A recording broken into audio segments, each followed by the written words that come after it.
गणपत गायकवाड यांच्या गोळीबाराचा संबंध थेट अंडरवर्ल्डसोबत. कल्याणपूर्वचे आमदार गणपत गायकवाड यांचे गोळीबार हे प्रकरण राज्यभर चर्चेत आहे. भाजपचे आमदार असलेले गणपत गायकवाड यांनी शिंदे गटाचे नेते महेश गायकवाड यांच्यावर पोलीस स्टेशनमध्येच गोळीबार केला होता.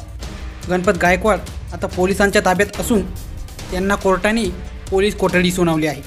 अशातच हिल लाईन पोलिसांनी आणि नंतर ठाणे क्राईम ब्रँचने आमदार गायकवाड यांची तपासणी केली, तर त्यातून वेगळेच सत्य समोर आले आहे. अंडरवर्ल्ड डॉन सुरेश पुजारी यांनी 50 लाखाच्या खंडणीसाठी आमदार गायकवाड यांना धमकावले होते. खंडणीची रक्कम न दिल्यास मुलांना जीवे मारण्याची धमकी दिली होती.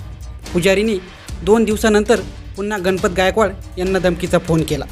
हा प्रकार गांभीर्याने घेणारे आमदार गणपत गायकवाड यांनी त्यावेळी तत्कालीन पोलीस आयुक्त परमवीर सिंग यांची भेट घेतली होती. आयुक्तांच्या सूचनेनुसार आमदार गायकवाड खंडणीविरोधी पथकाकडे तक्रार करण्यास गेले असता त्यांना वाईट अनुभव आला.